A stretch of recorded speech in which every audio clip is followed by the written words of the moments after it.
Olá, rapaz do Senhor Jesus, nós damos as boas-vindas a vocês aqui no nosso estudo da Escola Bíblica, né? Hoje nós vamos estudar a nossa lição de número 13, a lição de número 13 dessa série de lições com o título Tempo de Recomeçar. Hoje nós estamos encerrando essa série de lições e esse foi um momento especial de estudo. Passamos praticamente 3 meses estudando os livros de Esther e o livro de Esdras. E hoje nós vamos concluir esses estudos. Estou aqui com o pastor Alain, que vai conversar um pouco com a gente sobre essa lição bíblica. Você que está na sua casa, você pode acompanhar da sua lição, você pode ficar com a sua Bíblia aberta, porque esse será um momento importante e um momento profundo de estudo da Palavra de Deus. Pastor Alain, deixa eu te fazer uma pergunta assim, para a gente começar esse nosso diálogo aqui. O senhor participou dessa série de lições, né? Participou na formação de todo esse material. Qual foi a experiência para o senhor de estudar esses 2 livros dentro dessa série de lições agora nesses últimos 3 meses? Foi uma experiência muito boa. Primeiro, a paz do Senhor Jesus a todos. Foi uma experiência muito boa. A gente teve acesso a um momento da história de Israel muito importante que a gente chama do período pós-exílio, né? E nesse período pós-exílio existem 3 livros que compõem essa época, né? Neemias, Esdras e Esther. Esses 3 livros.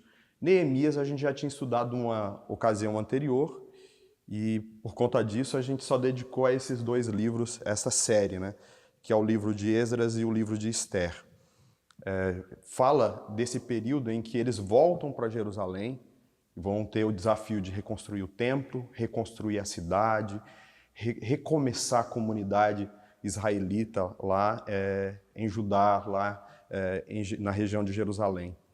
E traz muitas lições assim, relacionadas à dependência, a esperar em Deus, ser conduzido pelo Senhor para um novo tempo na vida, né? Então a experiência foi muito boa porque, embora seja um texto escrito há tantos anos, né, tanto tempo, tem lições e mensagens muito contemporâneas, né, porque todos nós, hora ou outra, passamos pelo desafio de um recomeço, né?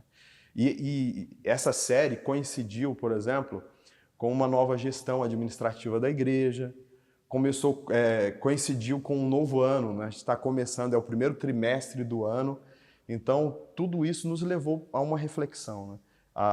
Também estamos recomeçando, também estamos diante do desafio do recomeço, e o que a palavra nos ensinou através desses livros foram muito importantes assim, para a reflexão, para a prática cristã desse tempo. Legal, né? Legal. O senhor falou a respeito de que o povo estava voltando para Jerusalém do exílio, né? Sim. Esse exílio é o exílio na Babilônia, né? Exato. Aquele exílio em que o contexto é diferente da escravidão do Egito, porque no exílio da Babilônia eles não estavam escravos, né? Apesar de estarem restritos dentro de um espaço, eles tinham suas vidas e viviam suas vidas de maneira até, para alguns, até tranquila, bastante tranquila, né? Então, a narrativa dessa lição é um pouco do que aconteceu quando eles, então, retornaram para Jerusalém ali, em várias levas, né? Na tentativa de reconstrução de Jerusalém, que foi completamente destruída, né? Quando Nabucodonosor invadiu ali a cidade, né? Sim, havia uma palavra, uma profecia, né? De fato, o povo israelita havia se afastado de Deus, se contaminado com os povos estrangeiros, com suas práticas que a Bíblia condena, né? Envolvido com idolatria, com pecado, desobediência à palavra de Deus. E isso acarretou para eles vários castigos, e um dos castigos foi o exílio, né? Que foi a privação de estar na cidade santa, a privação de estar no templo adorando. E isso fez com que eles fossem, então, para a Babilônia. Então havia uma profecia, a profecia do profeta Jeremias. Essa profecia dizia que eles iam lá para a Babilônia, que isso seria um tempo de tratamento de Deus para com o povo, e que no cabo de 70 anos, né, depois de 70 anos, eles retornariam, né, para a Terra Santa, retornariam para Jerusalém. E isso que a gente está vendo aqui nesse texto, eles estavam vivendo o cumprimento dessa profecia. Bem claro assim, bem claro. Né, voltando para recomeçar. Uma coisa que você falou que é interessante, a diferença, né? Do Egito, eles queriam sair do Egito, porque lá eles eram escravos. Exatamente. Mas na Babilônia o contexto é um pouco diferente. Eu brinco dizendo assim, que quando eles viram a profecia se cumprindo, os 70 anos se realizando, eles oram e pedem isso para Deus, e aí o rei Ciro da Pérsia assina um decreto para eles voltarem para Jerusalém, entrega esse decreto na mão dos líderes, entre eles Zorobabel, e Zorobabel tem a missão de convocar o povo para voltar para Jerusalém. Aí ele fala assim, vamos para Jerusalém, olha, sai pregando, né, diz, tá na hora de voltar, vamos, quem vai, vamos, é hora, quem vem? Ninguém Ninguém levanta a mão. Então ele tem que fazer uma ação de convencimento. Tanto que Deus precisa animar Zorobabel, que ele ficou muito triste com essa realidade, né? Não, mas o motivo é muito simples, né? A razão é que eles tinham se estabelecido lá, né? Nesse período, os israelitas aprendem, por exemplo, a questão do comércio. Eles se enriqueceram lá, se estabeleceram em cidades babilônicas, né, e tudo mais. E agora eles teriam que abrir mão do que eles conquistaram lá, de riquezas, de posses. E voltar para Jerusalém, que não tinha a mesma glória, né? E para recomeçar. Para recomeçar. Para reconstruir. Estava totalmente tudo. Destruída, né? Uma cidade, um lugar que era terra arrasada. Terra né? arrasada. Eles iam ter que recomeçar. Não tinha dinheiro. Existem alguns profetas que retratam um pouco desse contexto de como estava Jerusalém nesse período, né? Os muros destruídos, não havia justiça, não havia comida, as pessoas passavam fome jogadas pelas ruas de Jerusalém, o que era inadmissível ali era a terra do povo de Deus, né? Era a terra santa, né? Agora, pegando um gancho aqui nessa questão, eu sei que os irmãos estão aí desesperados porque a gente ainda não leu aqui o texto base da nossa lição, mas fique tranquilo que essa é só a introdução, né? Nós vamos ler aqui o objetivo e o texto básico da nossa lição, mas ainda nesse início eu queria fazer um gancho aqui com o pastor Alain, sobre essa ideia de que Deus, e aí nós vemos isso muito claramente no livro do profeta Abacuque, né? Quando Deus diz assim, não, está tudo resolvido, não precisa se preocupar não, eu estou mandando, o socorro está vindo para vocês, e o socorro é a Babilônia, né? E a Babilônia vem com seus carros e ela vai arrasar por onde passar e tal. E aí entra, então, isso que o senhor citou, que é a profecia do profeta Jeremias, que diz, olha, mas vai durar 70 anos. Não... Ou seja, era um julgamento de Deus para a desobediência do povo, etc. A gente pode pensar assim, olha, Deus está sempre no controle de tudo, então nada acontece fora do controle de Deus. Mas aí eu queria puxar aí um fiozinho para a gente pensar aqui, pensando nessa série de lições que nós tivemos, como que essa série de lições ela pode se conectar, né, ou pode contribuir para a gente entender esse período que nós estamos atravessando hoje. Né? Nós estamos atravessando um período de crise, em que há muitas incertezas no ar. Se refere também ao período de isolamento. Isolamento, exatamente.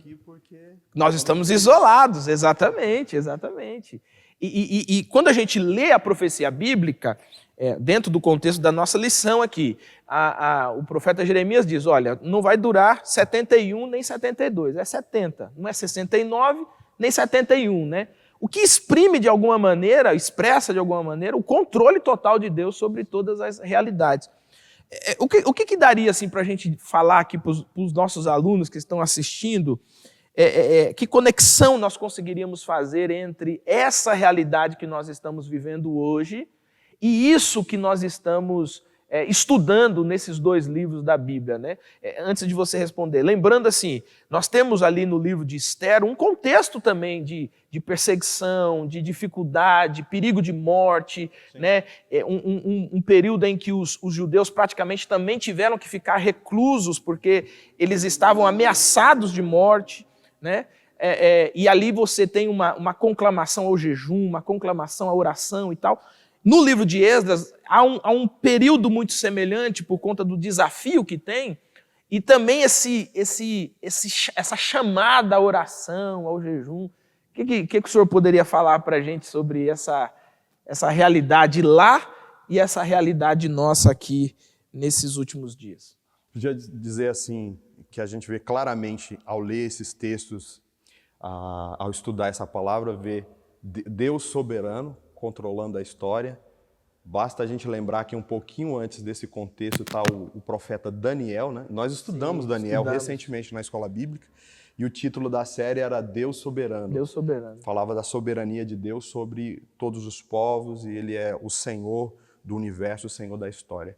Já para esse período pós-exílio, a gente estuda, por exemplo, desses 2 livros que a gente estudou, tem 3 períodos históricos aqui. Um período que o povo vem sendo liderado por Zorobabel, depois tem um grupo de judeus que vem sendo liderado pelo próprio Esdras.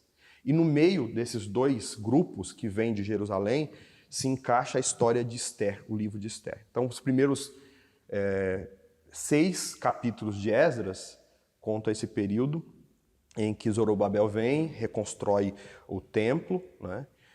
Aí, do capítulo 7 em diante, vai contar a história de Esdras. E no meio dessas histórias aqui, desses 2 períodos, tem um período ali de uns 60 anos que encaixa a história de Esther. Em cada um desses períodos, que eu gostaria de destacar aqui, nós vemos o povo de Israel vivendo uma situação de perigo, uma situação complicada. Com Zorobabel, quando eles estão começando a reconstruir o templo em Jerusalém, eles começam lá reconstruindo o altar.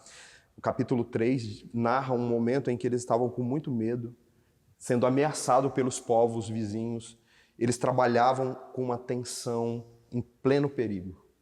Você vai para o livro pro parte final ali de Esdras, quando Esdras vem de Jerusalém com o grupo, eles fazem uma viagem muito perigosa, da Babilônia até Jerusalém, e ele fica envergonhado, assim, porque ele diz que Deus cuidava, então ele ficou com receio de pedir uma escolta para o rei.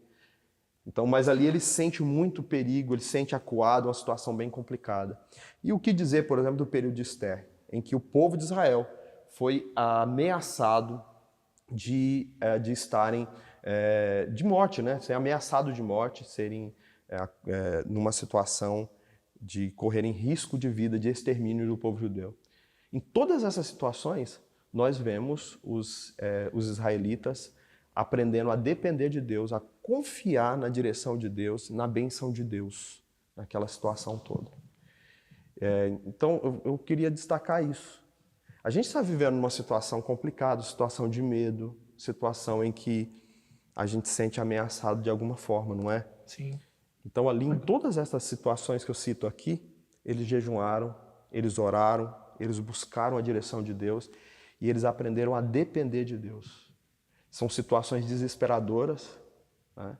Talvez como o caso que a gente está vivendo, que a gente ouve tantas notícias que tiram a paz. Eu falo que esse contexto que a gente está vivendo, o maior problema é a desinformação. Porque tem um monte de especialista, cada especialista tem sua tese, e a gente que não é especialista fica aqui sem saber... Sem saber qual especialista a gente ouve. Então, o que a gente deve fazer num momento desse, assim, de perigo, e que a gente não sabe o que fazer, né? A gente deve confiar em Deus, buscar em Deus. É tempo de jejuar, é tempo de reflexão, é tempo de buscar a direção de Deus para as nossas vidas. É isso aí, é isso aí. Tá aí, tempo de recomeçar e talvez assim, a gente fazer um paralelo, né? Talvez esse momento seja um tempo de recomeçar a vida de oração, recomeçar a vida de consagração, de reflexão na palavra de Deus, né? Nós estamos sempre muito donos do controle das coisas, nós gostamos de estar no controle. Nós usamos relógio porque nós queremos estar no controle das coisas, mas às vezes as coisas fogem ao nosso controle, né? E os estudos dessa lição nos ajudaram a compreender que quando foge ao nosso controle, Deus continua no controle de tudo. Sim. E há um acesso a Deus por meio da oração, do jejum e da reflexão, né? Bom, irmãos, olha só, nós vamos caminhar um pouquinho para a nossa lição aqui, para a nossa lição número 13. Sim, quero recomeçar, é o tema dessa lição. Eu queria dizer assim o seguinte, olha, você pode aproveitar aí os comentários, essas duas questões que nós colocamos aqui, por exemplo, qual foi a experiência de estudar essa série de lições, né, essas 13 lições, é a primeira pergunta que você pode interagir com a gente aí nos comentários, você pode responder aí ou dizer para a gente qual foi a sua expectativa, o que foi essa experiência de estudar esses livros, mas você também pode aproveitar esse espaço que tem aí, ou no Facebook, no YouTube, não sei direito se a gente vai botar nos dois, se vai ser em um, mas você pode aproveitar para interagir com a gente, tá? Então, algumas dessas questões, elas são bastante pessoais, né? Então, primeiro, qual foi a experiência de estudar essa série de lições? Foi a primeira questão que nós colocamos aqui. A segunda qual a relação do estudo dessas lições para o momento, para o aprendizado do momento que nós estamos vivendo hoje, tá? Então você pode compartilhar aí, você pode aproveitar esse momento aí e interagir com a gente, tá bom? Vamos então à nossa lição bíblica.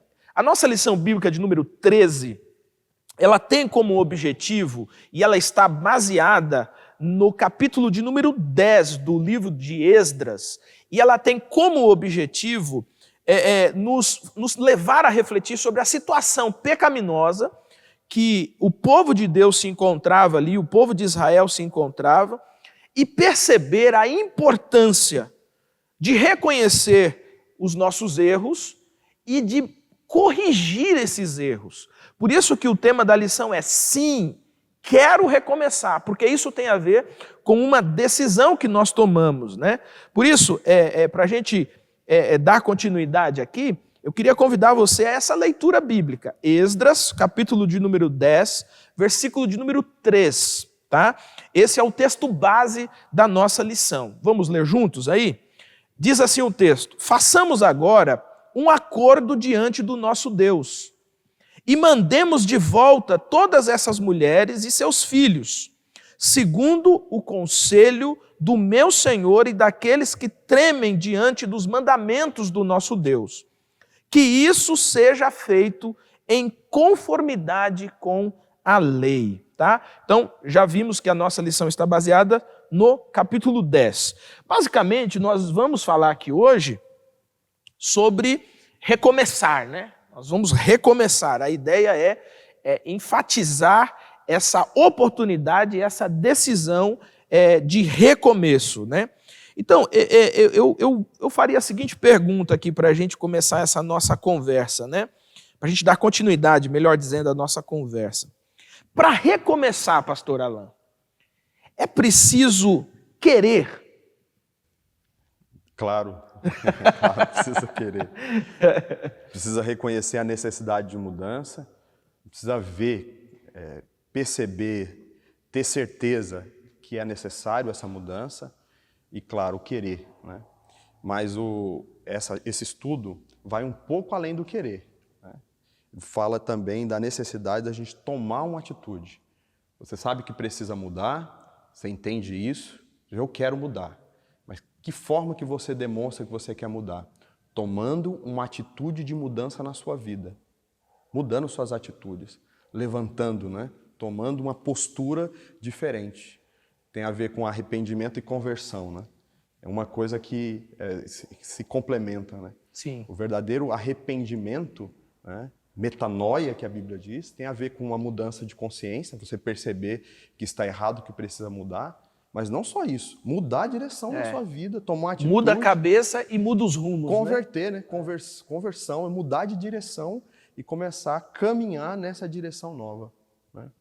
Isso é importante. E o povo ali estava, como nós vamos observar aqui, entrando um pouco mais na nossa lição, mas o povo ele estava longe de Deus, né? O povo estava ofendendo a Deus, e a ideia aqui é que eles querem recomeçar um relacionamento de paz com Deus, né? Isso faz a gente, assim, eu vou me dirigir diretamente a você para fazer essa pergunta. Será que você também não tem algo na sua vida que você precisa dar um stop, né? Dar uma parada para você recomeçar? Quem sabe não é esse recomeço de um relacionamento com Deus, né? Porque aqui se enfatiza o fato de que eles queriam recomeçar a vida em paz e em comunhão com Deus, né? Talvez na ideia de que nenhum dos nossos negócios ou das nossas decisões à frente, elas farão sentido se nós não estivermos em paz com o nosso relacionamento com a nossa comunhão com Deus, né? Agora, nós entendemos então que para recomeçar é preciso querer, né? Você tem que querer. É um desejo. Você observa o que está errado e você diz, olha, isso aqui está errado, eu vou parar com isso aqui e eu vou recomeçar isso aqui. Mas isso, claro, tem a ver com uma tomada de atitude. Uma tomada de atitude. Porque tem muita gente que diz isso, né? Eu quero, eu sei que está errado, vou mudar, mas nunca muda, né? Então, a proposta aqui também tem a ver com esse querer no sentido de tomada de atitude. Né? Até tem uma expressão que eu gosto muito, já usei algumas vezes, que é assim, ó, o que muda a nossa vida é aquilo que a gente decide e faz. Né? Então, assim, a pessoa fuma, né? Ele fuma. Aí ele descobre que aquilo faz mal para ele, que ele deveria parar de fumar. Então ele descobriu aquilo, né? E aí ele fala assim, eu vou parar de fumar. Mas o primeiro passo para parar de fumar é catar o maço de cigarro e jogar fora, né? Então, essa ideia de, olha, eu recebo uma informação de que aquilo que eu estou fazendo vai me prejudicar, aquilo que eu estou fazendo está me prejudicando e eu preciso parar com isso. Mas isso, na verdade, só faz sentido se você, ao tomar a decisão, fazer aquilo que você decidiu, né? Eu estava lembrando aqui agora que a gente está refletindo sobre as parábolas de Lucas 15 e tem a história do filho pródigo que diz o texto, ele diz, olha, eu estou em pecado, pequei contra o meu pai, contra o meu povo e eu vou retornar, né? Pequei contra Deus, contra o meu pai, então eu vou retornar. E ele diz que ele toma a atitude, né? Toma a decisão de voltar. Decisão. E em seguida diz, no mesmo instante ele se levantou e voltou. E voltou. Porque tomar a decisão lá é uma coisa, agora pegar o caminho de volta é uma outra história, né? Agora pensando nisso, como que a gente lida com essas decisões de recomeçar? Porque assim, vamos admitir aqui, nem sempre é fácil recomeçar alguma coisa. Um relacionamento quebrado, uma confiança quebrada, e aí se nós falarmos em termos de espiritualidade, a gente sabe que quanto mais afastados nós vamos ficando de Deus, da comunidade, da comunhão, do relacionamento, etc., nós vamos ficando menos nós desejamos Deus, digamos assim, né? Sim. De tal forma que todo o processo de retorno não é um processo simples, é um processo difícil, né? E nessa leitura que a gente faz, por exemplo, de Esdras, a gente pode observar isso, né? Eles tomam a decisão de reconstrução, tomam a decisão de refazer o relacionamento com Deus, mas aí o passo seguinte nós precisamos agora lidar com as consequências das decisões que nós tomamos para retomar essas coisas, né? Para recomeçar essas coisas. Né? Como lidar com essas decisões tão difíceis assim de recomeço? É sempre um desafio mesmo, todo o recomeço. Né? E nessa história que a gente está vendo, teve um preço que eles tiveram que pagar. Né? Tá a fim de... Um preço altíssimo, né? Tá a fim de arcar com isso, né? Diz, não, eu sei que não é fácil, mas eu vou tomar atitude, tem que ter essa atitude mesmo de mudança, senão, do contrário, você não consegue, né? Eu acho assim, para a gente exemplificar, dar um exemplo assim bem prático, simples até, talvez seja a questão do perdão, né? Você diz assim... a pessoa ofendeu a outra, um relacionamento é rompido, né? Sim. E aí, assim, você percebe que o que fez foi errado, mas há um peso em chegar até a outra pessoa e dizer assim, olha, cara, o filho pródigo, vamos pegar essa ideia do filho pródigo. Eu pequei contra os céus e eu pequei diante do Senhor. Eu não sou digno de ser chamado seu filho mais, né?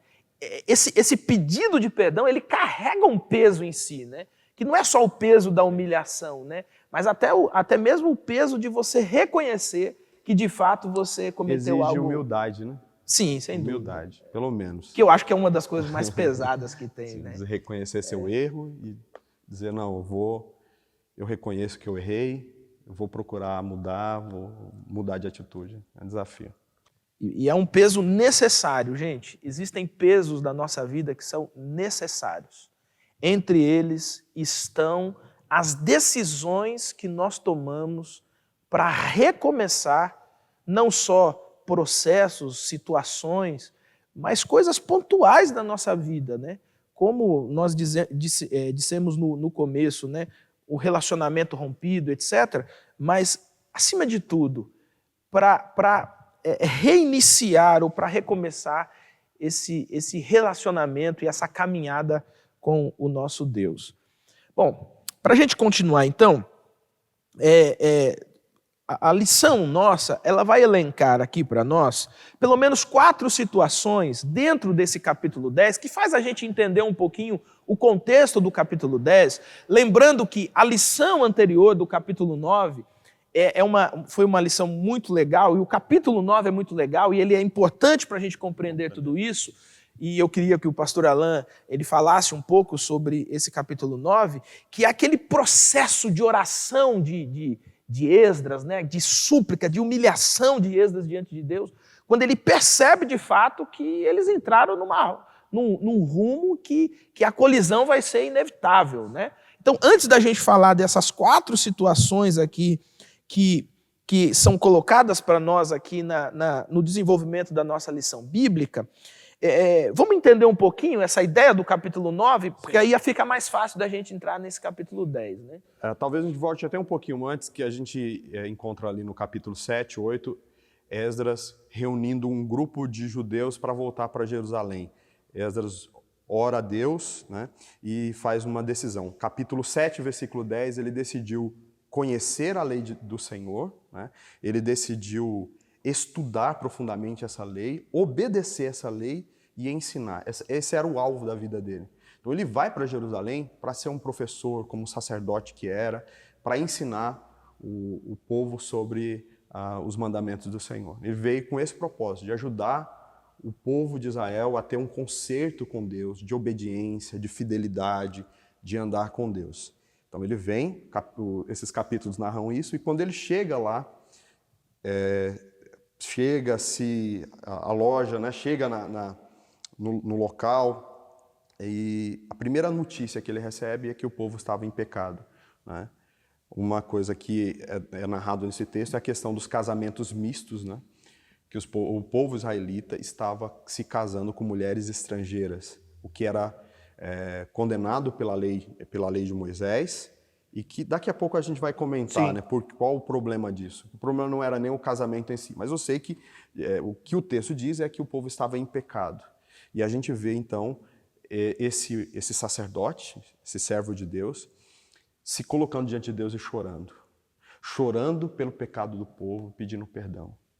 Porque ele está vendo que aquele povo que foi para a Babilônia por causa de um pecado, ou de vários pecados, agora na Terra Santa, com o templo reconstruído, a história está se repetindo. Ele está vendo o povo novamente cometendo os mesmos erros, indo pelo mesmo caminho de morte, né, que o resultado, já pela experiência, dizia que era castigo, que era Babilônia, que era condenação e tudo mais, exílio.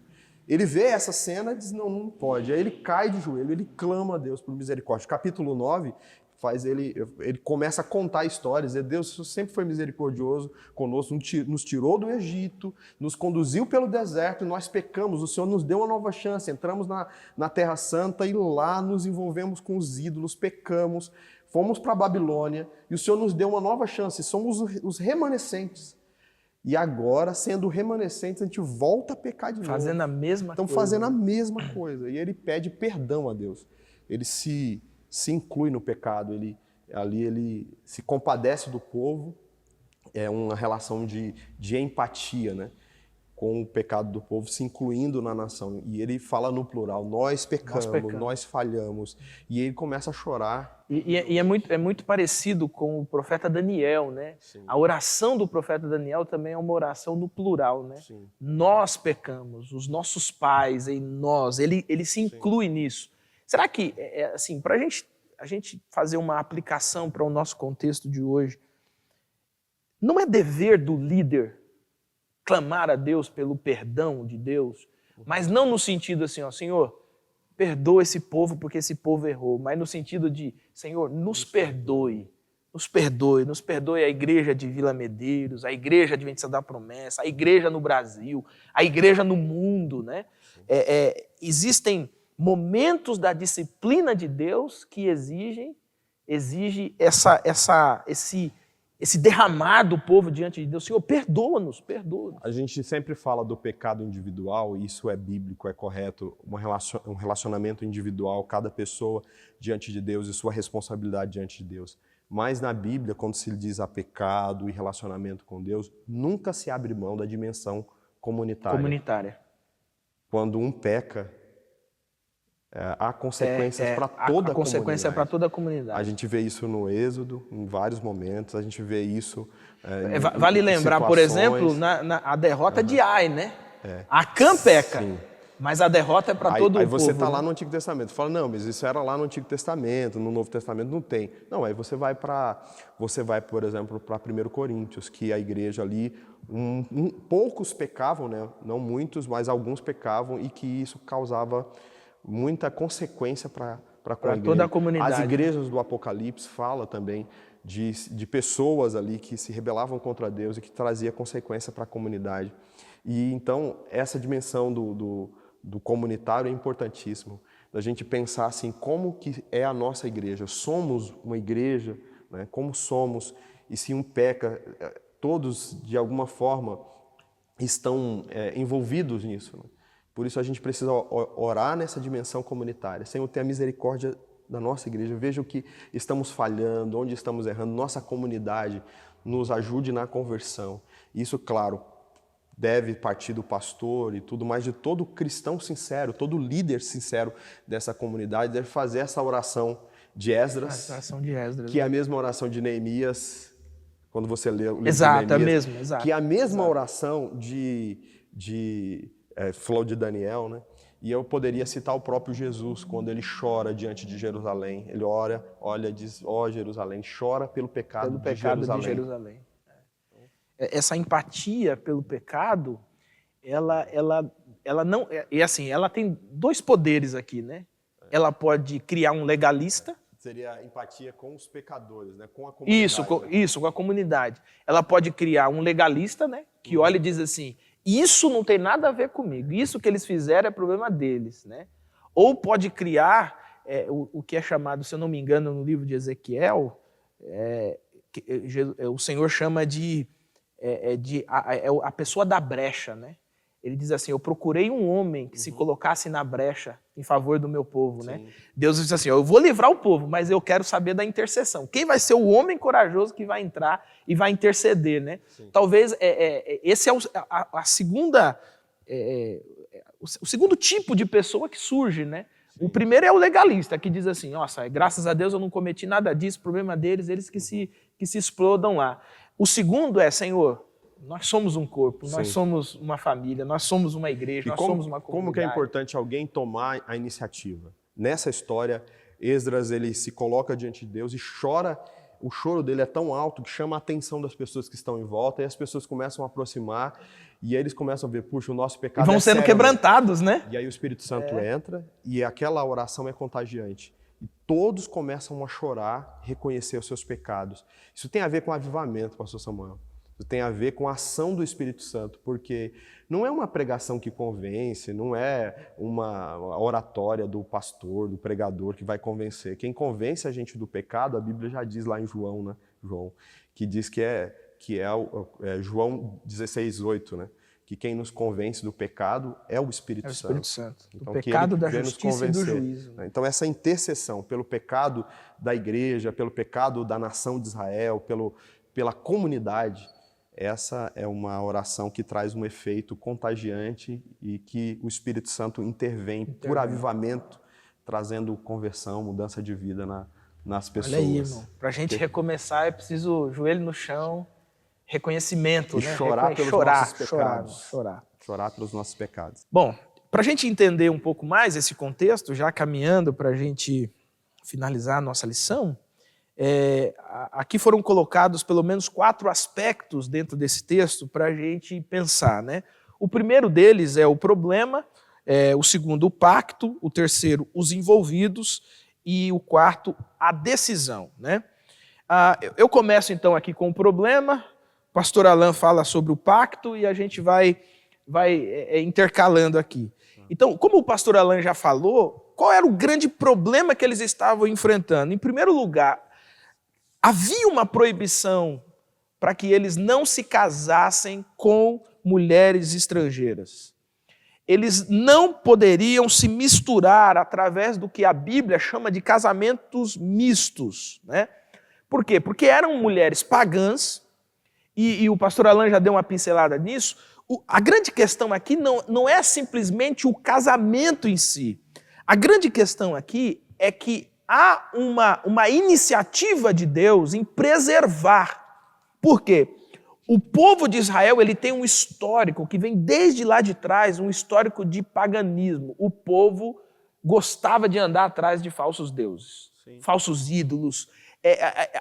Você vai observar desde o Gênesis, você vai observar essa inclinação do povo a ir após ídolos, outros deuses e etc. Né? Essa inclinação é tão séria que o povo ou casava-se ou tinha vizinhos com outros povos, ao invés de influenciar, de ser luz na vida Exatamente. todos eles, a maioria deles, e todas as vezes que a gente vê as narrativas do povo do Antigo Testamento, eles se contaminavam com muita facilidade. Na questão dos casamentos mistos, era esse problema, que os casamentos representavam se envolver com os costumes pagãos, com práticas repugnantes ali dos cananeus, né? Que aquela terra ali é a mesma Canaã, lá de trás. Sim. E os costumes, as religiões ali, estavam ali naquele contexto. É tão sério isso que a denúncia que chegou para Esdras, está no capítulo 9, o versículo 1, é exatamente isso.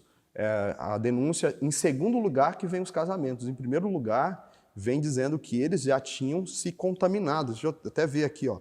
Eles já tinham, capítulo 9, o versículo 1, diz assim: então o povo israelita, inclusive os sacerdotes e levitas, não se mantiveram separados dos povos vizinhos e de suas práticas repugnantes, como as dos cananeus.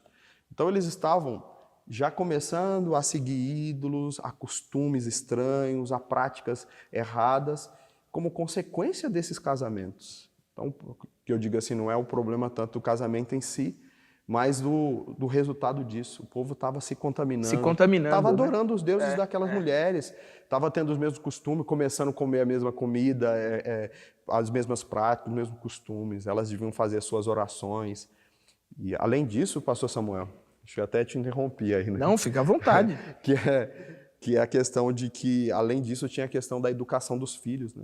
Os filhos cresciam, que o pai era judeu e a mãe era pagã. A mãe era feiticeira. Uma mistura boa, né? E o filho ficava no meio, né? Quem que ele seguia? E, às vezes, as coisas de Satanás, as feitiçarias, enganam, né? Enganam. E isso, muitas vezes, os filhos eram atraídos mais pela coisa errada. E isso colocava em risco o futuro, inclusive, do povo, já estava né? contaminado. Estava contaminado. Então, essa é uma questão. Outro problema sério, que às vezes a gente não se percebe, você vai ter que ler lá Malaquias, no capítulo 2, está no mesmo contexto. É que eles começavam a ver essas mulheres pagãs, que eram jovens, bonitas, né, diferentes, se vestiam de forma provocante. Eles olhavam e chamavam a atenção. O que os caras faziam? Eles abandonavam as mulheres antigas, né? As esposas, mais a mãe velhas, dos filhos, né? aquela que deu os filhos para ele, abandonava e, segundo o texto lá, divorciavam. Né? Abandonava as suas esposas para se envolver com essas mulheres. E aí, ao se envolver com essas mulheres, se envolvia com toda a prática repugnante. Práticas sexuais erradas, né? Adoração de ídolos, práticas condenadas pela palavra de Deus. Então, quando a gente vê aqui a questão do casamento misto, tem todo esse contexto envolvido. Que eu vi alguém dizendo que será que isso não é racismo, xenofobia, pastor? Não, não é. Não tem nada a ver com isso. Até porque a gente vê outros casos na Bíblia. Por exemplo, a gente vê lá a questão, por exemplo, de Boaz, que casa com Ruth, né? Sim, sim. Ruth era de outro povo. Sim.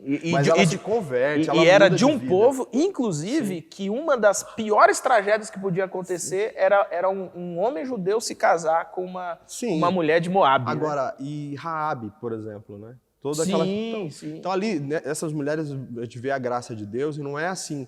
Elas se converteram, elas se tornaram judias. Então não é essa a questão é que nesse contexto aqui, eles estavam casando, se contaminando com seus deuses. O oposto, né? E o detalhe, assim, que era por conta disso que eles tinham ido para a Babilônia. E eles estão fazendo tudo de novo e vai para a Babilônia de novo. Eu acho que aqui vale uma reflexão pessoal, que a gente chama você a fazer essa reflexão aí, você, aonde você está, né? Será que você também não tem andado por caminhos, mantido situações na sua vida que, de alguma maneira, vai contaminar você? Não é o momento, né, de observar isso, de fazer essa reflexão e dizer, olha, isso aqui parece ser inofensível. Inofensível. Amizades, relacionamentos, práticas, lugares que você começa a ir. Porque é bem curioso que, embora isso seja claro na lei de Moisés, nas orientações dos profetas, né, eles achavam que estava tudo certo. Precisou vir alguém lá da Babilônia e chorar alto perto deles e dizer, o que vocês estão fazendo é terrível demais. E aí ele falou, puxa, é mesmo. É feio mesmo, né? É feio mesmo. E sabe uma coisa? Normal. Fazer essas práticas condenadas pela palavra. Estava tranquilo. Estava tudo certo. Mas sabe o que eles perceberam e notaram que precisava. Mas sabe o que é interessante também observar? O seguinte: ninguém cai da noite para o dia. Uhum. O pecado, esse pecado que nos distancia de Deus, que nos afasta de Deus, Sim. que faz a gente não ouvir mais a voz do Espírito, não ter mais sensibilidade para essa invocação mesmo do Espírito, né, que chama a gente ao arrependimento. Não é um negócio que acontece da noite para o dia. Não. Isso é um processo que vai acontecendo. Né? Ninguém trai a esposa da noite para o dia. Casal de namorado não tem relação sexual, não é da noite para o dia. Não. Tudo isso vem dentro de um processo. Observe, você pode observar. Como o pastor aqui falou, os lugares que você vai, as pessoas que estão sempre à sua volta. Né? A gente falou aqui nesse negócio, acabamos entrando nessa questão, né? Mas vale aí, se tem casal de namorado assistindo, já dá uma penteada boa aí já, né? Eu tinha um amigo que ele dizia o seguinte, olha, quando eu chego na casa da minha namorada com ela e não tem ninguém em casa, eu não entro. Aí eu falei assim, mas por quê, cara? Bobagem isso e tal. Ele falou assim, não, eu já me conheço, cara. Eu vou entrar um dia... Tal, no quinto dia eu já começo a maquinar, eu já começo a pensar. Concessões. Será que não... Exato.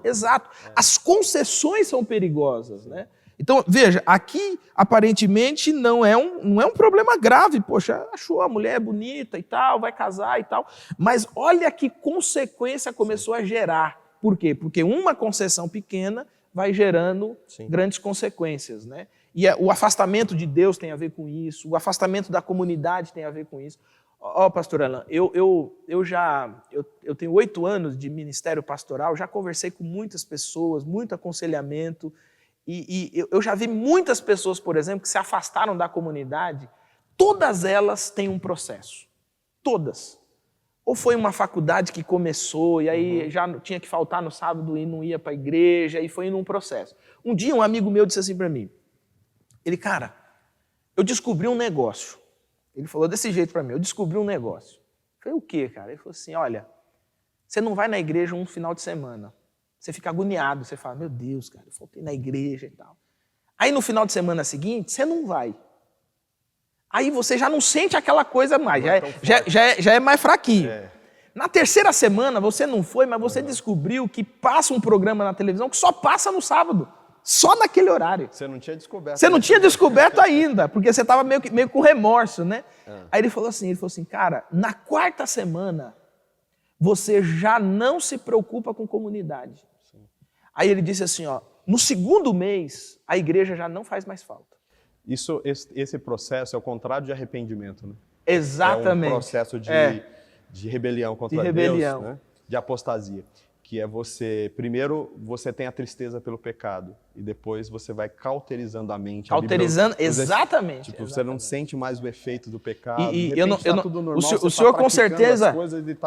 O senhor com certeza já teve essa experiência, o senhor tem mais tempo de ministério pastoral que eu, de conversar com uma pessoa com a mente cauterizada pelo pecado. Poxa, já. É uma coisa terrível, é uma coisa dolorida.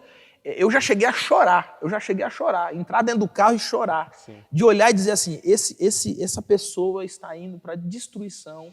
E ele está olhando e dizendo assim, Um disse assim para mim, pastor, eu já sei, eu vou para o inferno. Eu não tenho problema não, pastor. O que eu faço vai me levar para o inferno, mas não tem problema. Eu já cheguei a pegar e mostrar para a pessoa que o que ela estava fazendo era pecado, mostrar na palavra, mostrar assim o texto, né? Explicar, se preciso usar o original, dizer, olha, aqui está dizendo isso. E a pessoa, no final de tudo, dizer assim, mas eu acho que não é assim e eu vou continuar do jeito que eu estou. Depois de... Aí a gente entende um pouquinho do choro de Esdras, né, sim, cara? Que sim. Bom, para a gente continuar então, a gente tem então o segundo aspecto aqui para a gente analisar, já estamos estourando o nosso tempo, que é o pacto, né? Uhum. Nós vamos encontrar isso no versículo de número 3, que eles são chamados a fazer uma aliança com Deus, e eles vão dizer assim, ó, façamos aliança com o nosso Deus, de que despediremos todas as mulheres e os seus filhos, segundo o conselho do Senhor. A gente vê Esdras chorando e, ao mesmo tempo, parece que Esdras está desanimado aqui, porque ele vê aquela situação toda de ninguém tomar atitude. De repente, chega alguém que anima Esdras. Esse tal de como que é o nome dele? Secanias. Secanias. Ele é um líder do povo de Israel e ele diz, pastor, né, não desanima não, eu estou contigo, realmente nós estamos pecando nisso e eu proponho aqui, orienta a gente e a gente vai obedecer. Rapaz, tá faltando um Secanias não aí, tá, por aí. Não tá. Fala pra gente o que a gente tem que fazer e o que você disser, faremos. E a proposta, tanto do Secanias quanto de Esdras, vamos cortar o mal pela raiz. Se tem que separar esses casamentos, que separem, que se é preciso eles tinham tomar que uma atitude abrir drástica, mão daquilo que os separava de Deus. Sim, né? Isso está causando separação, está destruindo vocês, está atrapalhando a santidade do povo de Deus, então vamos tomar atitude nisso, vamos mudar agora essa situação. E foi o que foi feito. Esse foi o pacto, né? Sim, esse foi o pacto. Eles tomaram uma decisão, né? O versículo 12 vai dizer, segundo as tuas palavras, assim nos convém fazer. Sim. Eles tomaram a decisão. Bom, quando eles tomaram a decisão, então, continuando aí o capítulo 10, vai aparecer aqui quem são as pessoas envolvidas, né? Eles tiveram decidiram, então, então vamos descobrir aqui, aonde é que estão esses casamentos misturados aqui. E eu não sei se posso dizer assim, mas houve até uma certa surpresa, né? Porque eles foram descobrir que aquilo não era coisa do povo ali ou ali, não. Aquilo era, a liderança estava envolvida nesse processo. Boa parte da liderança. E o que estava incomodando o povo em si. Os mais simples diziam, puxa, os líderes estão indo nesse caminho. Então, eles fazem uma proposta porque era um dia que eles fizeram essa reunião para tratar desse problema, era um dia chuvoso, estava um dia muito tenso, né? Eles dizem, olha, decidem aí o que a gente tem que fazer. Então eles decidiram que fariam uma investigação, e fariam um levantamento. Demoraram 3 meses, né? 3 meses. Aí chegaram à conclusão que era aproximadamente uns 100 se destaca no texto, né, no capítulo 10, fala de umas 100 pessoas. 100 pessoas. Dessas 100 pessoas, tinham lá 27. 27 eram que eram sacerdotes. líderes importantes. Sacerdotes, levitas, Se a gente fosse contextualizar, cantores, porteiros, diáconos, o pessoal do grupo de louvor. Gente que estava ali na condução do... Esses estavam... Eram pessoas que ministravam ao povo, Sim. Né? Pessoas que ministravam ao povo. E aí, mas assim, é curioso também, a lição vai falar sobre isso, que eles eram menos do que 1%. Porque... Era um grupo pequeno. E isso vale aquilo que você disse no começo, né? Um pequeno grupo de transgressores leva toda a comunidade a sofrer. Né? E apesar de ser 1%, eles decidiram atacar e resolver. Diz, olha, chega. Parece ser inofensivo 1%, mas estava sendo contagioso isso. Estava levando muitas pessoas a pensar que não tinha nada a ver, achar que o pecado não teria problema nenhum. Né? A lição ela vai enfatizar aqui também o seguinte: o líder que pratica o mal encoraja outras pessoas a fazer o mesmo. Todo cuidado deve ser tomado para se evitar tal desfecho. Né? É aquela ideia de que o pecado do líder ele é muito mais danoso, né? Porque ele não só é um pecado contra a comunidade, mas ele também acaba sendo um ensinamento à comunidade. Né? Muitas pessoas vão dizer, bom, se o líder fez, se o presbítero fez, se o pastor fez, se a pessoa lá da diaconia, do grupo de louvor está fazendo, então quem sou eu para não fazer? Né? Isso é igual político, né? O cara fala assim, todo mundo rouba, quem sou eu para não roubar? Né? Para a gente caminhar para encerramento, a gente tem o último fator aqui, que é a decisão. Né?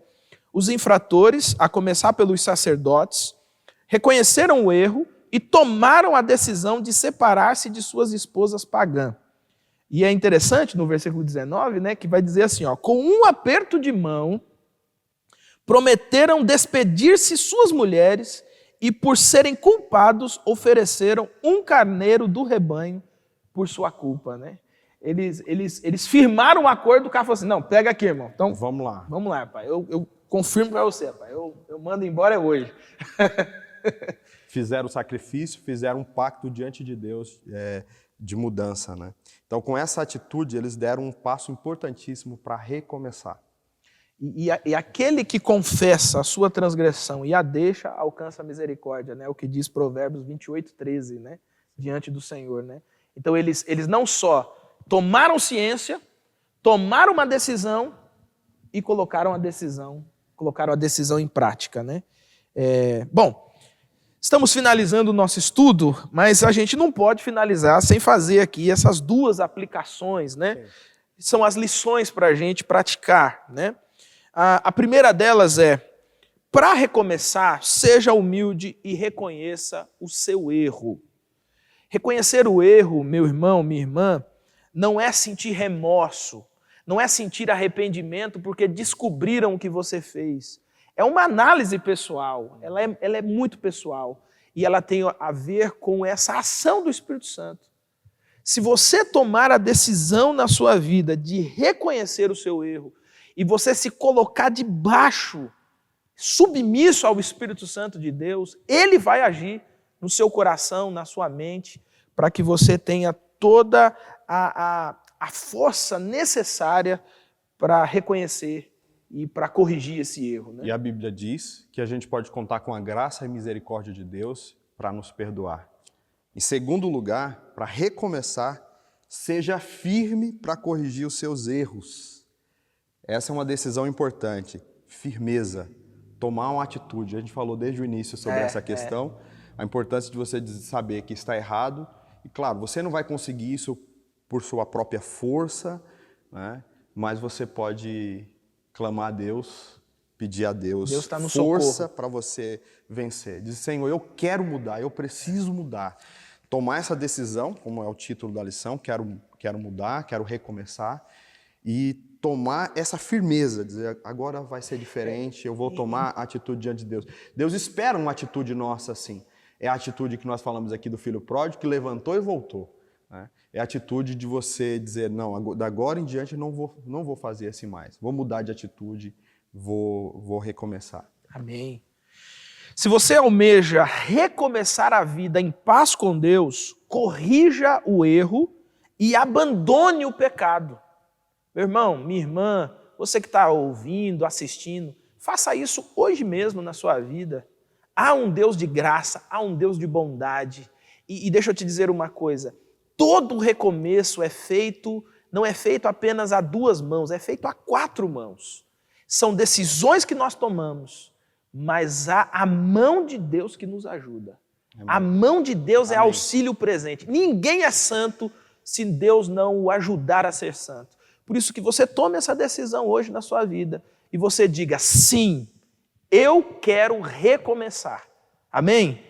Nós aprendemos aqui então que para recomeçar, o povo de Deus teve de lidar com o problema do pecado, com a necessidade do pacto, com a investigação dos envolvidos e com uma tomada de decisão. Como desafio, tire um momento do dia para, em oração, pedir a Deus humildade e firmeza para você lidar com as situações que têm prejudicado a sua vida espiritual. A nossa oração é que o Deus de toda a paz, o Deus de toda a bondade, Ele inunde você de tal forma que você tenha força e condições de recomeçar a história da sua vida diante do nosso eterno Deus. Amém? Amém. Vamos orar para a gente agradecer a Deus? Obrigado, Senhor, por esse momento que tivemos de estudo da Tua Palavra. Obrigado por Tua Palavra. O Senhor é bondoso, o Senhor é grandioso. Oramos nesse momento, Senhor, por aqueles que estudaram conosco, pedindo para que o Senhor seja a voz que os ajude, Senhor, não só a enxergarem os próprios erros, mas a corrigirem esses erros. Mas que o Senhor também seja a presença constante, que dê firmeza, Senhor, para que ao corrigir esses erros, eles possam continuar vivendo uma vida em santidade, Pai. Senhor, estamos nós aqui, o pastor Alain e eu, Senhor, como líderes também na sua igreja, como os outros pastores nessa igreja, mas nós também oramos, ó Deus, pedindo para que o Senhor tenha misericórdia de nós, para que o Senhor olhe para nós com um olhar de bondade e de graça, e que o Senhor também nos perdoe e nos dê condição de recomeçar em paz diante do Senhor. É o que nós te pedimos em nome do Senhor Jesus. Amém, amém e amém. Pastor Alain, valeu por esse momento aqui, experiência boa e nova para a gente. Meu irmão, minha irmã, que Jesus abençoe a sua vida em nome de Jesus Cristo. Não saia correndo aí, tá? Você pode deixar aí suas perguntas, você pode deixar que depois a gente interage com você, porque nós vamos entrar no nosso culto, tá bom? Então você fica aí com a gente para que você possa também celebrar o nosso Deus. Jesus te abençoe. Até mais. Amém.